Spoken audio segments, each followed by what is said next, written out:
जय हिंद दोस्तों, DP academy में आपका बहुत बहुत स्वागत है। एंशिएंट हिस्ट्री के इस सीरीज में आज का हमारा टॉपिक है जैन धर्म और बौद्ध धर्म। ठीक है, 6ठी शताब्दी ईसा पूर्व के जो धार्मिक आंदोलन थे, इसमें लगभग 62 धार्मिक संप्रदाय थे। इनमें से भी जो जैन संप्रदाय और बौद्ध संप्रदाय था, ये काफ़ी महत्व का था, क्योंकि उत्तर वैदिक काल के समापन के बाद क्या हुआ कि जो व्यवस्थाएं थी, वर्ण व्यवस्थाएं, ये 4 भागों में विभाजित हो गई थी, जैसे ब्राह्मण, क्षत्रिय, वैश्य और शूद्र। इनमें भी काफ़ी बुराइयां थी। जो शूद्र थे, इनके साथ काफ़ी भेदभाव किया जाता था। इनको जो है, अगर कोई गलती करते थे तो इनको काफ़ी कठोर जो है दंड दिया जाता था। ठीक है, फिर उसके बाद से क्या हुआ कि जो यज्ञ चलती थी, यज्ञ जो होती थी, यज्ञ में पशु बलि दी जाने लगी।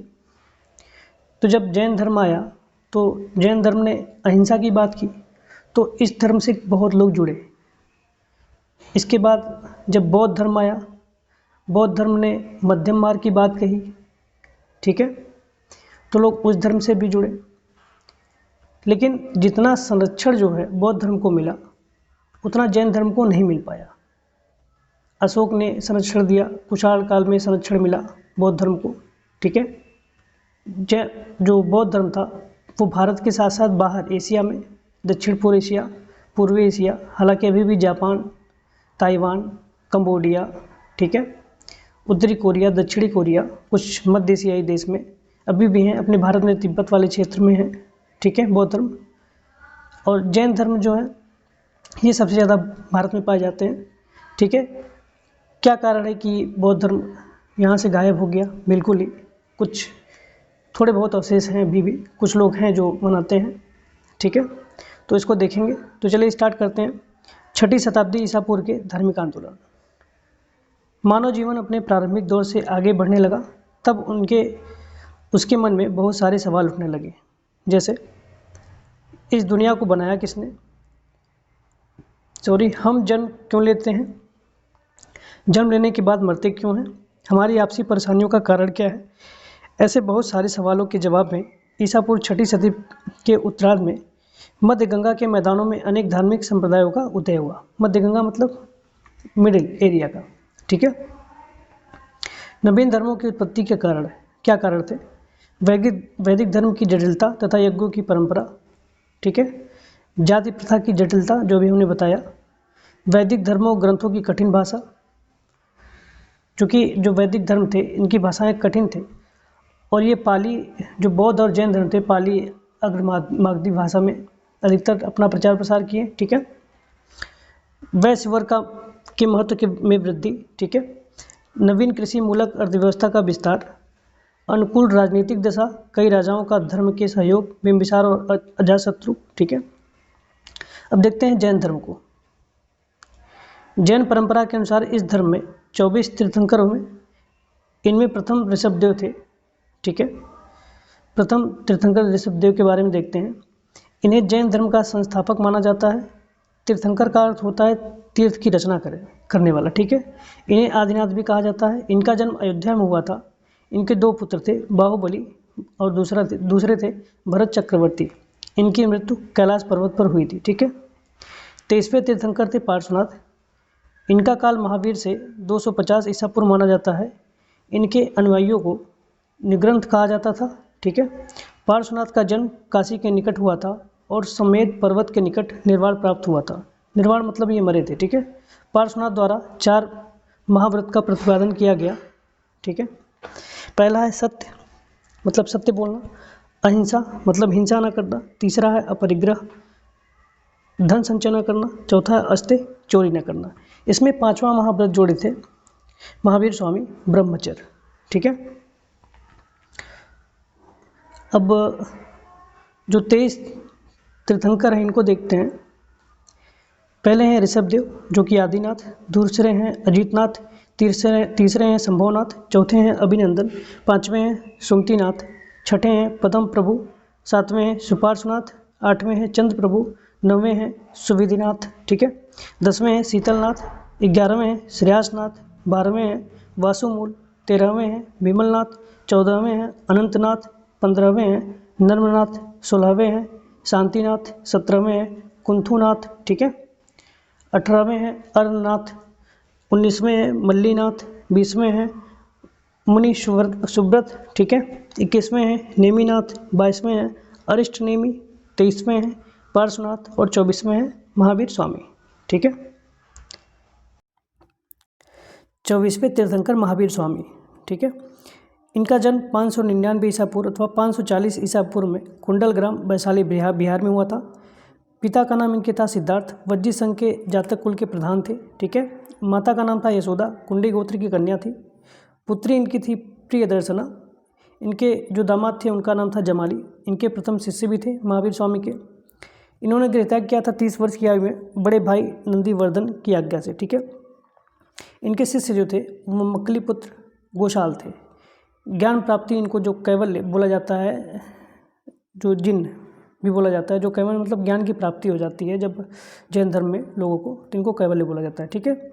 12 वर्ष की तपस्या के पश्चात 42 वर्ष की आयु में जरम्भिक ग्राम में ऋजुपालिका नदी के तट पर साल वृक्ष के नीचे इनको ज्ञान की प्राप्ति हुई थी, ठीक है।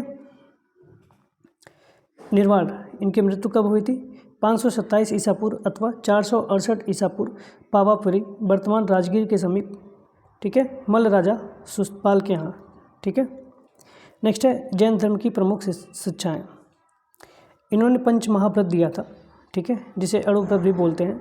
अहिंसा, जीव की हिंसा न करना, हत्या न करना, ठीक है। सत्य, सदा सत्य बोलना। तीसरा अपरिग्रह, संपत्ति इकट्ठा न करना, ठीक है। अस्त्य, चोरी न करना। 5वां है ब्रह्मचर्य, ठीक है। इंद्रियों को वश में न करना। महावीर स्वामी ने जोड़ा था, ठीक है, ऊपर हम बता चुके हैं। 3 गुण व्रत हैं इनके। दिग्व्रत, दिशाओं में भ्रमण करने की मर्यादा बांधना। अनर्थ दंडवत, ठीक है, पाप उत्पादक वस्तुओं का परित्याग करना, ठीक है। तीसरा है भोगोपयोग, ठीक है, परिणाम अर्थात भोग्य पदार्थों का परिणाम निर्धारण। नेक्स्ट है जैन धर्म में 7 शील व्रत। पहला है दिग्व्रत, अपनी क्रियाओं को नियंत्रित रखना, ठीक है। देवव्रत, कार्य को प्रदोषों तक सीमित रखना। अनर्थदंड व्रत, बिना कारण अपराध न करना। चौथा है सामयिक, चिंतन के लिए कुछ समय निश्चित करना, ठीक है। 5वां है रोज धूपवास, मानसिक एवं कायिक शुद्धि के लिए उपवास करना, ठीक है। छठा है उपभोग प्रतिभोग परिणाम, जीवन में प्रतिदिन काम आने वाली वस्तुओं और पदार्थों को नियंत्रित करना, ठीक है।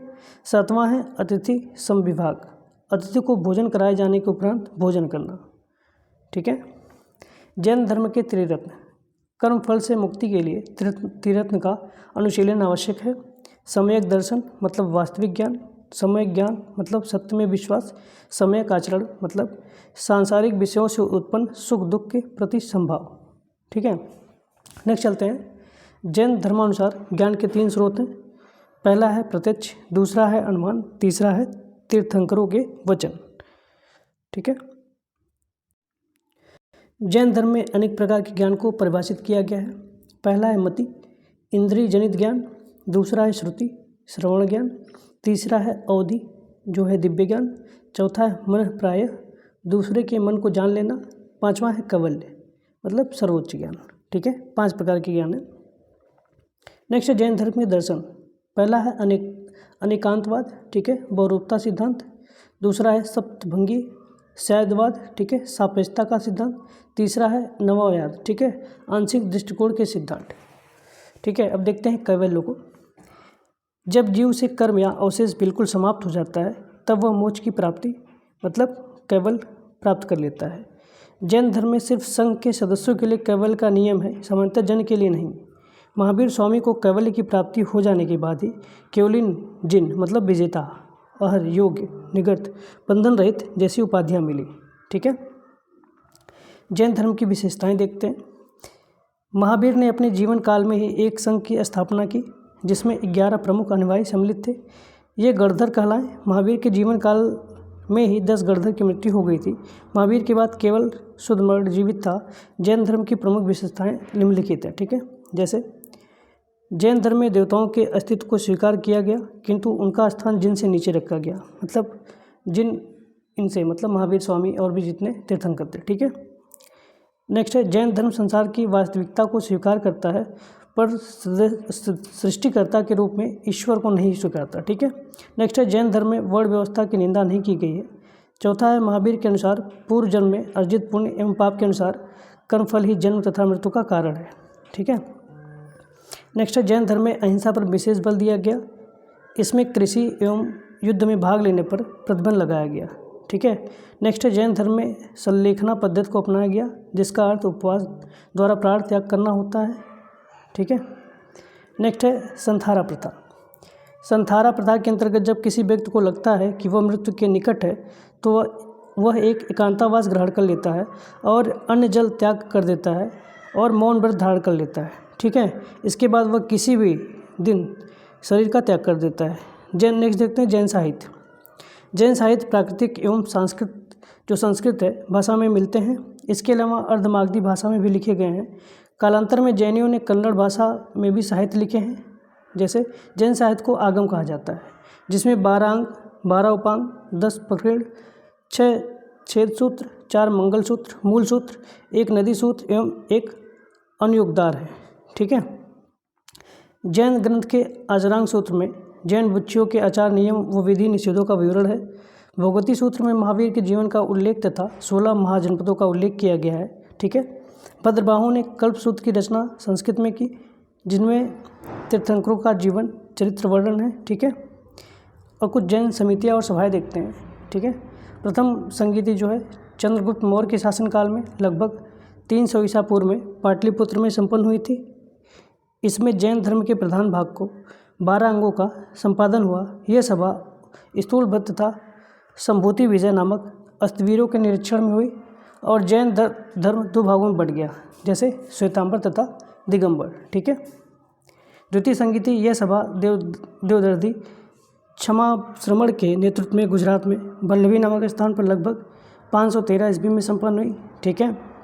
जैन धर्म का विभाजन देखते हैं इसको। श्वेतांबर एवं दिगंबर में अंतर क्या है। श्वेतांबर को तेरापंथी और दिगंबर को समैया बोला जाता है। ठीक है। श्वेतांबर जो है सफ़ेद वस्त्र धारण करने वाले थे, दिगंबर जो है नग्न रहने थे। ठीक है। श्वेतांबर में देखते हैं मोक्ष प्राप्ति के लिए वस्त्र त्यागना आवश्यक नहीं है, लेकिन दिगंबर में मोक्ष प्राप्ति के लिए वस्त्र त्यागना आवश्यक है। ठीक है। श्वेतांबर में स्त्रियां निर्वाण की अधिकारी हैं, दिगंबर में स्त्रियों का निर्वाण संभव नहीं है। ठीक है। श्वेतांबर में कैवल्य प्राप्ति के बाद भी लोगों को भोजन की आवश्यकता होती है, दिगंबर में कैवल्य प्राप्ति के बाद भोजन की आवश्यकता नहीं होती है। ठीक है। श्वेतांबर में ये उदार लोग होते हैं, दिगंबर में ये कट्टरपंथी थे। ठीक है। श्वेतांबर में नियमों को उदारता से करते हैं। ठीक है। लेकिन दिगंबर में जैन धर्म के नियमों का पालन बड़ी कठोरता से करते थे। ठीक है। जैन धर्म के प्रमुख मंदिरों की बात करें, कुषाण काल में मथुरा जैन कला का एक महत्वपूर्ण केंद्र था।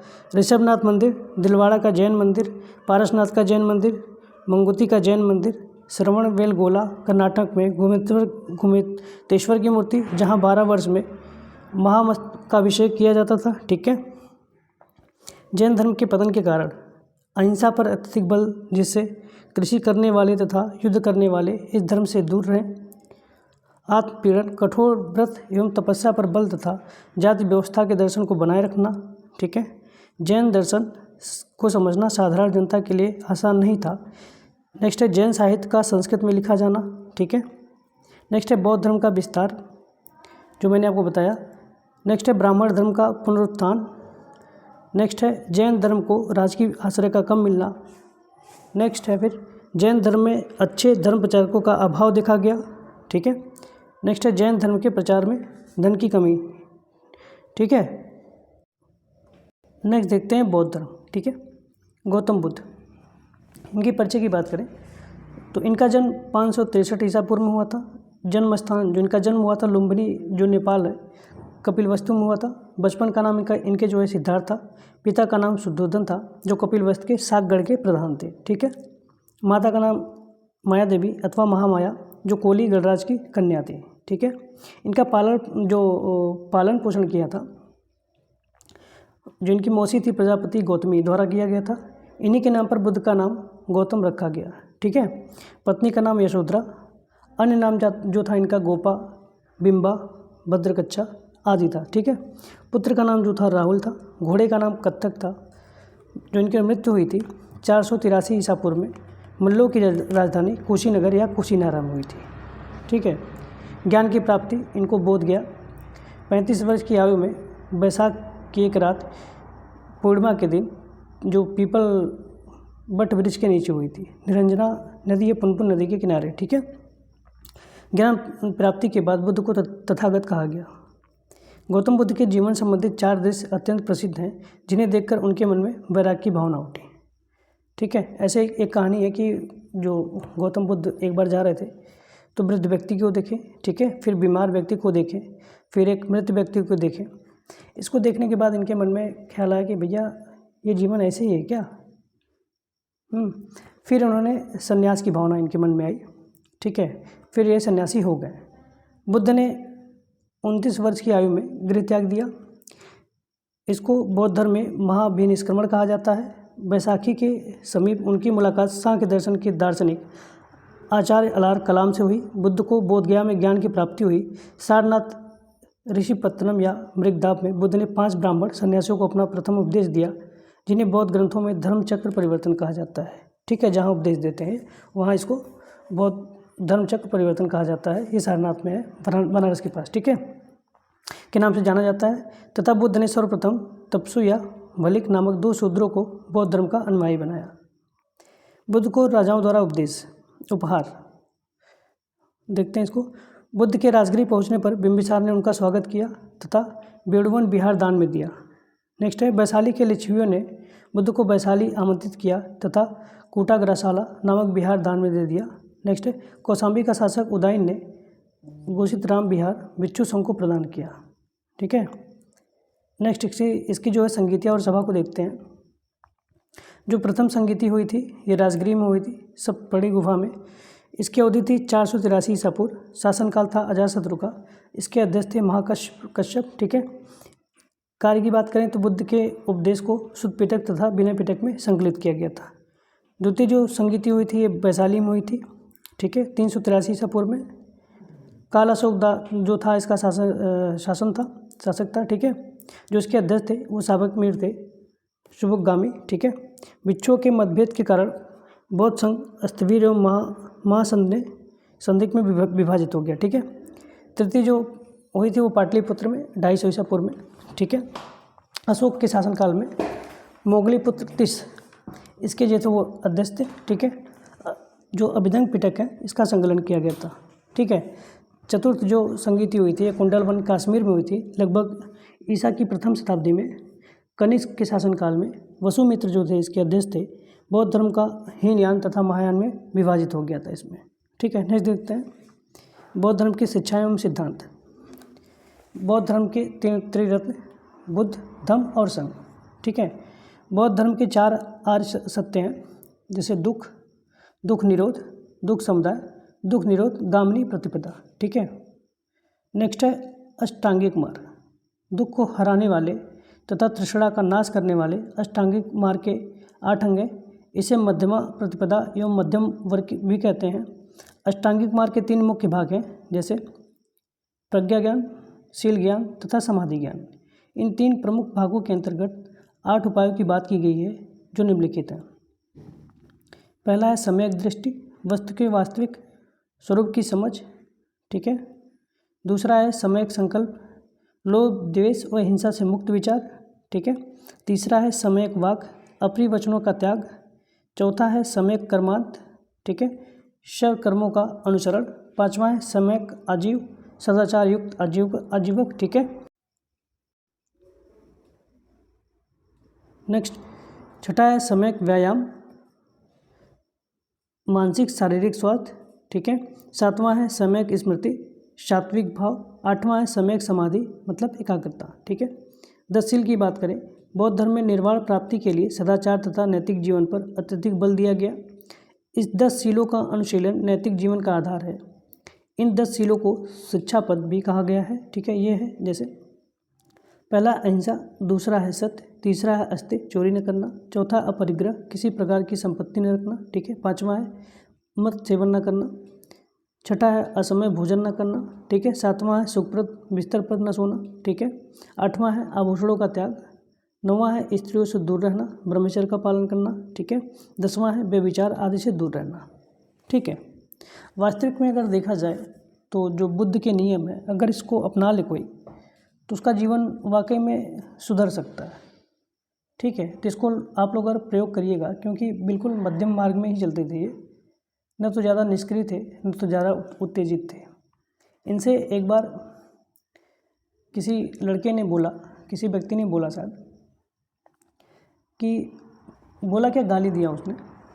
जब गाली दिया तो इन्होंने बोला कि बेटा अगर कोई चीज़ किसी को कोई दान देता है, अगर वो ना ले तो उस आदमी ने बोला कि तो मेरे पास ही रह जाएगी, जिसने दिया उसके पास ही रह जाएगी।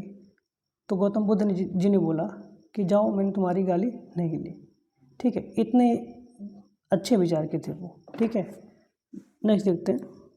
गृहस्थों के लिए केवल 5 शील तथा बिच्छुओं के लिए 10 शील मानना अनिवार्य है। ठीक है, नेक्स्ट है बौद्ध धर्म के दर्शन। पहला है अनिश्वरवाद, ईश्वरी सत्ता में विश्वास नहीं। दूसरा है शून्यतावाद, संसार की समस्त वस्तुओं या पदार्थ सत्ताहीन है। ठीक है, तीसरा है अनात्मवाद, आत्म चेतना पर सर्वाधिक बल। चौथा है क्षणिकवाद, संसार में कोई भी चीज़ स्थिर नहीं है। ठीक है, अब देखते हैं हीनयान महायान में अंतर। ठीक है, हीनयान के प्रमुख संप्रदाय हैं वैभाषिक तथा सैद्धांतिक। ठीक है, महायान बौद्ध धर्म संप्रदाय के 2 मुख्य भाग शून्यवाद या माध्यमिका एवं विज्ञानवाद या योगाचार है। ठीक है, अस्थिरवादी, स्वस्तिवादी तथा समिति हीनयान के अंतर्गत अन्य उपसंप्रदाय हैं। ठीक है, हीनयान में बुद्ध महापुरुष के रूप में है, महायान में देवता के रूप में बुद्ध की पूजा होती है। ठीक है, हीनयान में बुद्ध को प्रतीकों के रूप में दर्शाया गया है, महायान में बुद्ध की मूर्ति की पूजा की जाती है। ठीक है, हीनयान का आदर्श है अर्थ पद की प्राप्ति, महायान में बोधिसत्व की मान्यता है। ठीक है, नेक्स्ट देखते हैं बोधिसत्व। महायान का आदर्श बोधिसत्व है। बोधिसत्व करुणामय माने गए हैं, जो समस्त प्राणियों को प्रबोध के मार्ग पर चलने में सहायता करने के लिए स्वयं के निर्माण प्राप्ति विलंबित करते हैं। ये मानव अथवा पशु किसी भी रूप में हो सकते हैं। ठीक है, महायान का आदर्श बोधिसत्व औलिकत्वेश्वर था, जिसे पद्मावाणी, अमिताभ, मंजुनाथ, मैत्रेय, भाभी आदि नामों से भी जाना जाता है। कनेरी शैलकृत गुफा महाराष्ट्र में 11 सिरों के बोधिसत्व का अंकन मिलता है। ठीक है, नेक्स्ट है प्रमुख बौद्ध साहित्य। बौद्ध साहित्य में सबसे प्रमुख त्रिपिटक है, जिसकी रचना महात्मा बुद्ध के महापरिनिर्वाण के उपरांत आयोजित विभिन्न बौद्ध संगीतियों में संकलित किए गए हैं। ठीक है, ये त्रिपिटक शुद्ध पिटक, विनय पिटक तथा अभिधम पिटक के नाम से जाने जाते हैं। ये निम्न है। शुद्ध पिटक, इसका शाब्दिक अर्थ है धर्मोपदेश। इसमें बौद्ध धर्म के सिद्धांतों का उल्लेख है। यह पिटक 5 भागों में है, जैसे दीर्घ निकाय, दूसरा है मंजिष्ठ निकाय, तीसरा है संयुक्त निकाय, चौथा है अंगुत्तर निकाय, 5वां है ऋतुक निकाय। ठीक है, नोट, शुद्ध पिटक की रचना आनंद ने की थी। ठीक है, दूसरा है विनय पिटक। इसमें बौद्ध मठों में रहने वाले भिक्षुणियों के अनुशासन संबंधित नियम दिए गए हैं। किसमें? विनय पिटक में। बौद्ध संघ की कार्य प्रणाली की व्यवस्था भी इसी ग्रंथ में उल्लिखित है। यह शुद्ध विभंग, खंडक तथा परिवार में विभक्त है। इसकी रचना उपाली ने की थी। ठीक है, तीसरा है अभिधम पिटक। इसमें महात्मा बुद्ध के उपदेशों एवं सिद्धांतों तथा बौद्ध मतों की दार्शनिक व्याख्या की गई है। एक मान्यता के अनुसार इस पिटक का संकलन अशोक के समय में संपन्न जो तृतीय बौद्ध संगीति हुई थी, मोगलीपुत्र तिस ने किया था। ठीक है, अन्य बौद्ध ग्रंथ और साहित्य, इसको देखते हैं। पहला मिलिंद पन्नु। इसमें यूनानी शासक मिनांडर एवं बौद्ध भिक्षु नागसेन के बीच बौद्ध मत पर वार्ता का वर्णन मिलता है। ठीक है, दूसरा है दीपवंश महावंश, जो सिंघल द्वीप है श्रीलंका का, इसका इतिहास मिलता है। भारत में बौद्ध धर्म की जानकारी भी इसी मिलती है। ठीक है, तीसरा है जातक कथाएँ। इसमें बुद्ध के पूर्व जन्मों की कथाएँ हैं। यह पाली भाषा में रचित है। ठीक है, चौथा है महावस्तु। यह विनय पिटक से संबंधित ग्रंथ है। ठीक है, बुद्ध की प्रमुख मुद्राएं। पहला है धर्मचक्र मुद्रा। बुद्ध की यह मुद्रा उनके जीवन काल के उन महत्वपूर्ण क्षणों के ऊपर केंद्रित है जब वे प्रबोधन के पश्चात सारनाथ के कुरंग उपवन में पहली बार धर्मोपदेश दे रहे थे। ठीक है, दूसरा है अभय मुद्रा। महात्मा बुद्ध की यह मुद्रा शांति, सुरक्षा, दयालुता एवं भयमुक्तता का प्रतीक है। ठीक है, तीसरा है भूमि स्पर्श मुद्रा। बुद्ध की यह भाव भंगिमा बोध गया में उनके ज्ञान प्राप्ति का संकेतन है। ठीक है, नेक्स्ट है ज्ञान मुद्रा। बुद्ध के अंगूठे के स्पर्श से चक्र के निर्माण और हथेली से सीने को स्पर्श ज्ञान मुद्रा को प्रदर्शित करती है। ठीक है, नेक्स्ट है वरद मुद्रा। यह मुद्रा ऊर्जा की प्राप्ति के लिए पूर्णतः समर्पित होने का गुण सिखाती है। ठीक है, अब देखते हैं बौद्ध संघ या एवं कार्य प्रणाली। बुद्ध ने एक संघ की स्थापना की। इस संघ में प्रथम महिला के रूप में अपनी मौसी गौतमी को उसका सदस्य बनाया। संघ की सदस्यता लेने वाले को पहले श्रमण का दर्जा मिलता था और 10 वर्षों के बाद जब उसकी योग्यता स्वीकृत हो जाती थी तब उसे भिक्षु का दर्जा मिलता था।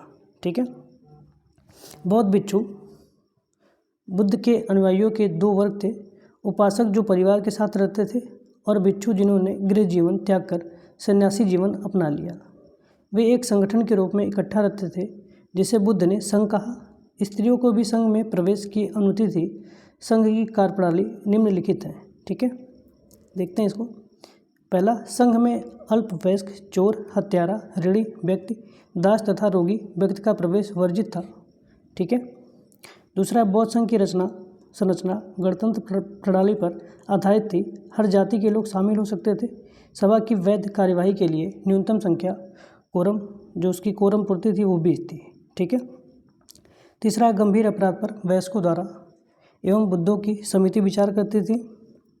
चौथा है बौद्धों के लिए महीने के 4 दिन अमावस्या, पूर्णिमा और 2 चतुर्थी दिवस उपवास के दिन होते थे।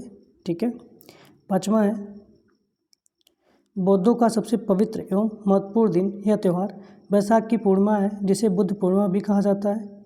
इस दिन का अत्यधिक महत्व है क्योंकि इसी दिन बुद्ध का जन्म, ज्ञान की प्राप्ति एवं महापरिनिर्वाण की प्राप्ति हुई थी। ठीक है, नेक्स्ट है प्रसिद्ध बौद्ध स्थल महाबोधि मंदिर जो बिहार में है, तो वाट भाई मंदिर, महापरिनिर्वाण मंदिर उत्तर प्रदेश में, चौखड़ी स्तूप, धम्मरजिका स्तूप, धमेक स्तूप ये भी उत्तर प्रदेश में। ठीक है, बौद्ध धर्म के कुछ और स्तूप हैं जैसे सांची का स्तूप, बरौत स्तूप अमरावती में है। ठीक है, बौद्ध धर्म की प्रमुख गुफाएं कार्ले की गुफाएं, ठीक है, अजंता एलोरा बाघ की गुफाएं। ठीक है, बुद्ध की प्रथम मूर्ति मथुरा कला में बनी है। ठीक है, स्तूप की बात करें, स्तूप 4 प्रकार के होते थे। पहला, शारीरिक स्तूप, पारिभोगिक स्तूप, उद्देश्य का, पूजार्थक स्तूप। ठीक है, स्तूप का शाब्दिक अर्थ होता है किसी वस्तु का ढेर। बुद्ध तथा उनके मानने वाले लोग जब मर जाते थे तो उनके अस्थि पर जो भवन का निर्माण होता था उसे स्तूप कहा गया। ठीक है, बौद्ध धर्म की लोकप्रियता का कारण जटिल दार्शनिक वाद विवाद का न होना। ठीक है, नेक्स्ट है लोक भाषा पाली में उपदेश देना। ठीक है, बौद्ध धर्म को राजकीय संरक्षण प्राप्त होना। ठीक है, बौद्ध धर्म वर्ण व्यवस्था तथा जाति व्यवस्था का विरोध करना। ठीक है, नेक्स्ट है बौद्ध धर्म वर्ण व्यवस्था तथा जाति व्यवस्था का विरोध करना। चौथा है नेक्स्ट है बौद्ध धर्म का लचीलापन, इसमें मध्यम वर्ग मार्ग का रास्ता बताया गया। ठीक है, नेक्स्ट है समय समय पर बौद्ध संगीतों का आयोजन। बौद्ध धर्म एवं जैन धर्म के समानता व असमानताएं, इसको देखते हैं। समानता क्या है, दोनों धर्मों के संस्थापक क्षत्रिय कुल के थे।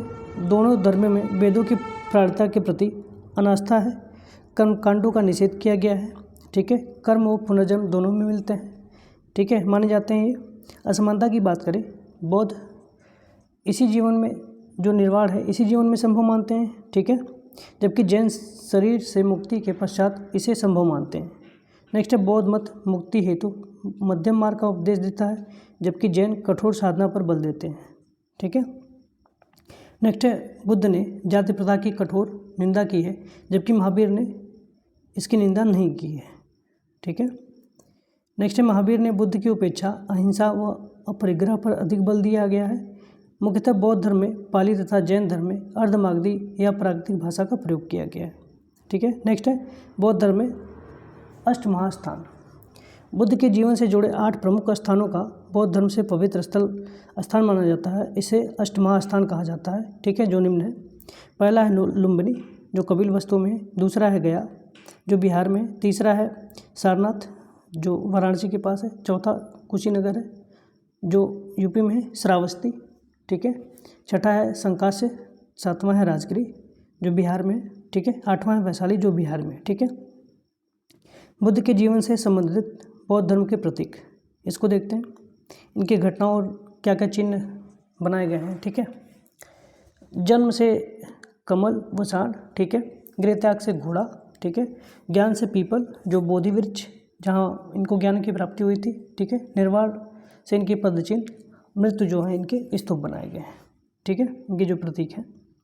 नेक्स्ट देखते हैं वज्रयान संप्रदाय, ठीक है। 7वीं-8वीं शताब्दी में आते आते बौद्ध धर्म में इस संप्रदाय का उदय हुआ। संप्रदाय के अनुयायी बुद्ध को अलौकिक शक्तियों वाला पुरुष मानते थे, ठीक है। इस ग्रंथ के सिद्धांत मंजूश्री, मूल कल्प तथा क्या लिखा है इसे, गुप्ता समाज नामक ग्रंथों से मिलते हैं। इसमें तंत्र मंत्र पर बल दिया गया तथा बुद्ध को देवी तारा से जोड़ दिया गया।